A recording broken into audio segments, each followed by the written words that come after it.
Assalamualaikum warahmatullahi wabarakatuh. Nama saya Muhammad Rizal Setiawan, mahasiswa Universitas Surabaya, kelas 3C, Fakultas Hukum, dan bernomor induk mahasiswa atau biasa disingkat NIM 19173. Di kesempatan saya kali ini, saya akan mempresentasikan tentang mata kuliah Hukum Administrasi. Hukum administrasi ini akan saya jelaskan dengan bertema konsekuensi hukum penyalahgunaan wewenang pejabat pemerintahan dalam penerapan ketentuan protokol kesehatan pencegahan COVID-19 atau biasa disebut Corona. Seperti yang kita ketahui, di masa pandemi ini COVID-19 sangat menyerang Indonesia di semua aspek. Pemerintahan sangat berat menghadapi keadaan di Indonesia ini karena ini berdampak pada semua aspek, termasuk aspek ekonomi, aspek sosial, aspek pendidikan, dan aspek kesehatan. Keempat aspek ini yang paling berpengaruh di Indonesia, meskipun banyak aspek-aspek lagi yang menyerang. Tapi menurut saya pribadi, keempat aspek ini yang paling diserang. Kita bedah satu-satu dari aspek ekonomi. Tak ada yang menyangka pandemi COVID-19 akan bermuara pada ancaman kritis multidimensi. Persoalan yang bermula dari sektor kesehatan meluas pada sektor ekonomi hingga politik. Tak ada pilihan selain bergerak bersama untuk mengantisipasi dampak yang timbul akibat pandemi ini. Sejarah mencatat, penyakit menular dalam skala luas kerap kali memberi dampak ganda, yaitu kesehatan dan ekonomi. Kesehatan dan ekonomi di sini selalu berdampingan. Seperti contohnya flu Spanyol yang terjadi pada tahun 1918. Misalnya selain dampak pada sektor kesehatan dengan korban jiwa 40 juta orang, sektor industri, jasa, dan hiburan juga turut berdampak akibat pandemi ini.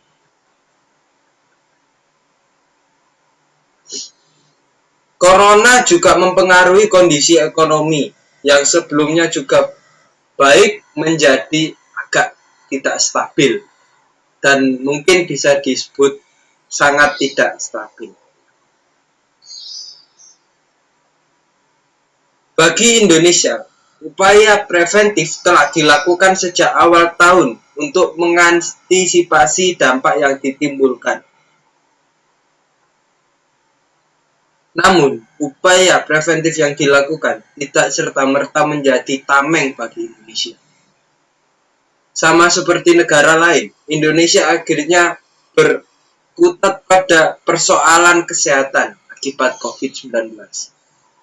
Dampak kesehatan yang ditimbulkan tidak hanya dari sisi COVID, seperti penambahan kasus positif dan kekurangan alat kesehatan, serta langkanya masker atau hand sanitizer atau biasa disebut alat perlindungan diri, biasa disingkat APD.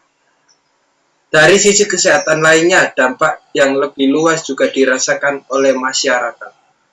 Dampak yang paling dirasakan adalah kelangkaan masker, bahkan bisa saja terjadi atau sudah terjadi meningkatnya harga masker. Selain masker, layanan kesehatan juga tidak dapat dirasakan secara optimal bagi masyarakat. Kekhawatiran berkunjung ke rumah sakit juga turut mendorong masyarakat menahan diri atau memeriksa kesehatan secara rutin ataupun berobat. Hal ini sudah menjadi ketakutan umum yang terjadi bagi masyarakat. Dampak lainnya yang paling dirasakan adalah layanan imunisasi anak. Menurut catatan Kementerian Kesehatan, dalam layanan kesehatan akibat COVID-19, khususnya imunisasi, dirasakan sejak April lalu. Kondisi ini tentu terjadi perhatian bersama. Apalagi terdapat sekitar 300.000 anak-anak di Indonesia yang belum menerima imunisasi dasar lengkap. Jika dibiarkan, hal ini dapat menjadi persoalan baru sektor kesehatan di Indonesia. Campak misalnya, dapat menularkan hingga 18 orang lainnya jika ada satu orang terkena campak. Artinya imunisasi di Indonesia ini bagi anak-anak sangat penting. Tapi adanya COVID-19 ini sudah sangat memukul di dunia sektor pendidikan, di dunia sektor kesehatan.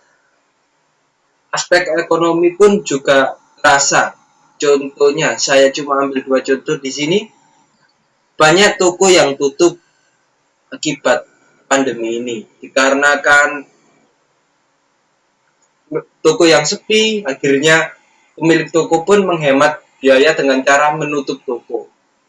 Karena menutup toko adalah jalan satu-satunya. Ketika pemilik toko memaksa membuka toko itu, tetapi toko itu tidak dikunjungi oleh pembeli, pemilik toko pun harus mengeluarkan dana untuk membayar si penjaga toko.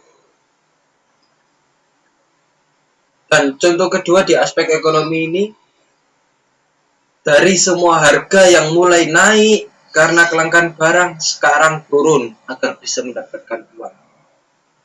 Di Indonesia, awal-awal COVID-19, semua yang ada di Indonesia mahal. Meskipun adanya pandemi, karena di situ ada kelangkaan seperti gula, garam, beras, telur, harganya menjadi naik. Tapi sekarang, akhir-akhir tahun ini, harga itu menjadi turun. Karena agar bisa dijadikan uang. Aspek selanjutnya, aspek sosial. Di negara Indonesia adalah suatu negara yang berdominan orang sangat penting untuk melakukan kegiatan sosial. Makanya ada budaya di Indonesia yang bernama nongkrong atau bersalaman, cipika-cipiki, berpelukan. Tapi semenjak adanya pandemi ini, efek dari pandemi ini sangat berpengaruh bagi aspek sosial. Seperti jaga jarak.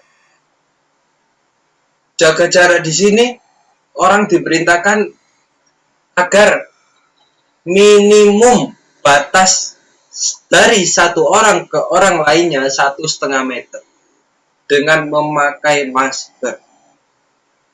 Sampai ini sangat berpengaruh di Indonesia karena di Indonesia ini adalah negara yang ketika bertemu orang harus menyapa. Sedangkan memakai masker, orang itu mau menyapa tapi takut salah orang. Apakah benar atau tidak? Karena yang kelihatan hanya matanya. Aspek sosial ini sangat mengalami perubahan. Menurut catatan Kementerian Ketenagakerjaan, pandemi COVID-19 telah berdampak bagi 1,7 juta pekerja di Indonesia, baik pekerja formal maupun pekerja informal. Kondisi ini juga berbanding lurus dengan adanya kenaikan angka kemiskinan. Dari 24 juta jiwa pada September 2019 menjadi 26 jiwa pada Maret 2020. Angka yang biasanya didapatkan setahun menjadi 3 bulan di masa pandemi. Di aspek pendidikan ini sangat berpengaruh. Contohnya, sekolah libur. Jadi sekolah ditutup karena siswa atau murid-murid harus mengadakan belajar online. Bisa via Zoom atau via aplikasi yang lain. Di pendidikan kali ini menurut saya sangat penting, tapi kita harus membedakan mana yang lebih penting antara pendidikan atau nyawa. Meskipun dua-duanya sangat penting, tapi kita harus memilih mana yang baik demi masyarakat. Akhirnya pemerintah memutuskan untuk memberhentikan sekolah dan melanjutkan sekolah dengan cara online. Banyak pro dan kontra tentang pendidikan diliburkan ini. Makanya pemerintah agak bingung ketika mengeluarkan peraturan ini. Dan kita lanjut di aspek selanjutnya, di aspek kesehatan. Aspek kesehatan menurut saya adalah aspek yang paling terpengaruh atau terpuruk di Indonesia saat ini. Karena dari efek pandemi ini banyak dokter-dokter atau petugas medis yang telah gugur nyawanya demi membela pasien-pasien, dan banyak juga pasien yang telah gugur. Kita semua masyarakat Indonesia banyak merasakan dampak dari kesehatan. Salah satunya rumah sakit penuh akibat penanganan COVID, dan orang yang entah sakit terpapar virus COVID atau tidak, jika ingin pergi ke rumah sakit, dia pun menjadi was-was. Padahal belum tentu itu memang COVID. Hal ini kerap terjadi dikarenakan virus COVID ini sangat berbahaya dan sangat berbahaya di segi penularannya. Penanganan jenazah COVID pun berbeda, tidak umum seperti biasanya yang dikerjakan oleh pemakaman biasa. Pemakaman COVID pun harus memakai APD serta peti mati yang berstandarkan untuk COVID.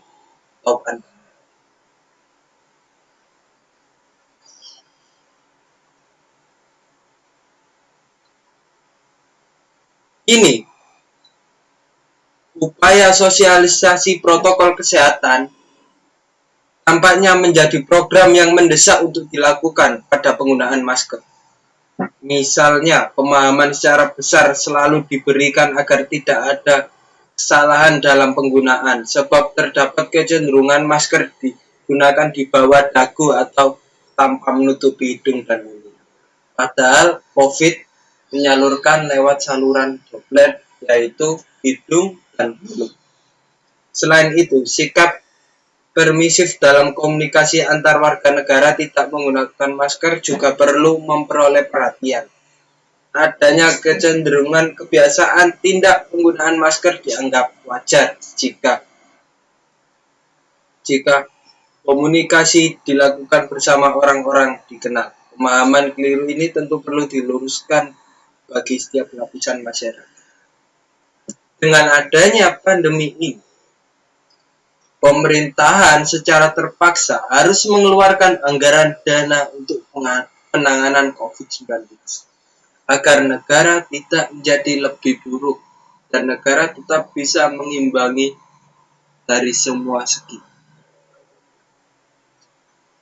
Negara pun mengeluarkan anggaran ini dilakukan agar bisa menolong masyarakat yang terdampak, termasuk dari aspek ekonomi, karena banyaknya orang yang kehilangan lapangan pekerjaan.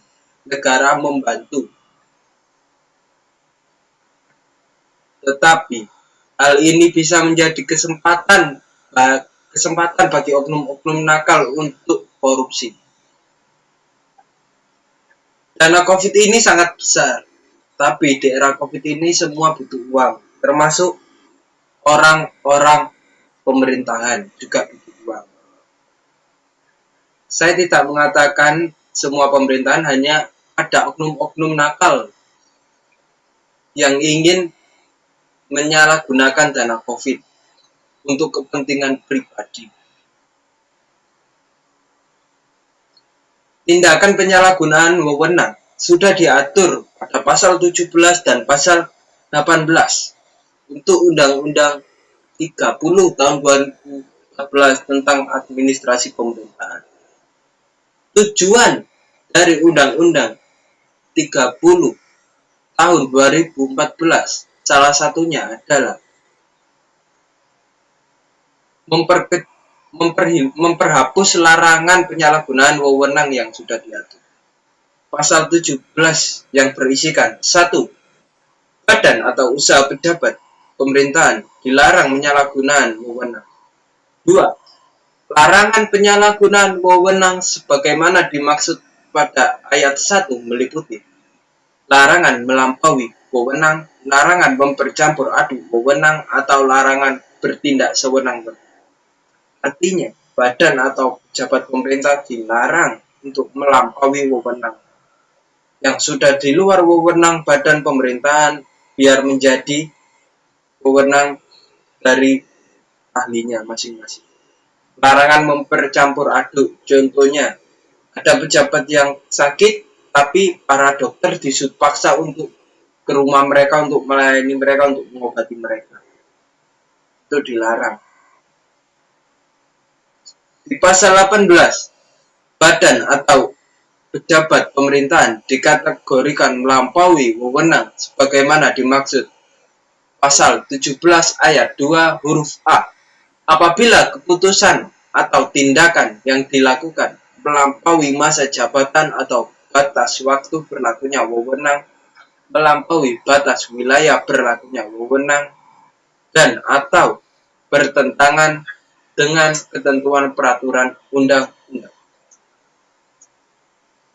Badan atau pejabat pemerintahan dikategorikan mencampur aduk wewenang sebagaimana dimaksud pada pasal 17 ayat A. Ayat 2 huruf B.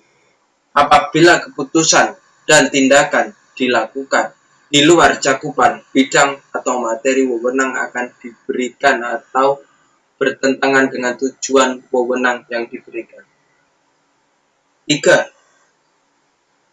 Badan atau pejabat pemerintahan dikategorikan bertindak sewenang-wenang sebagaimana dimaksud pada pasal 17 ayat 2 huruf C apabila keputusan dan tindakan dilakukan tanpa dasar kewenangan atau bertentangan dengan putusan pengadilan yang berkekuatan hukum tetap.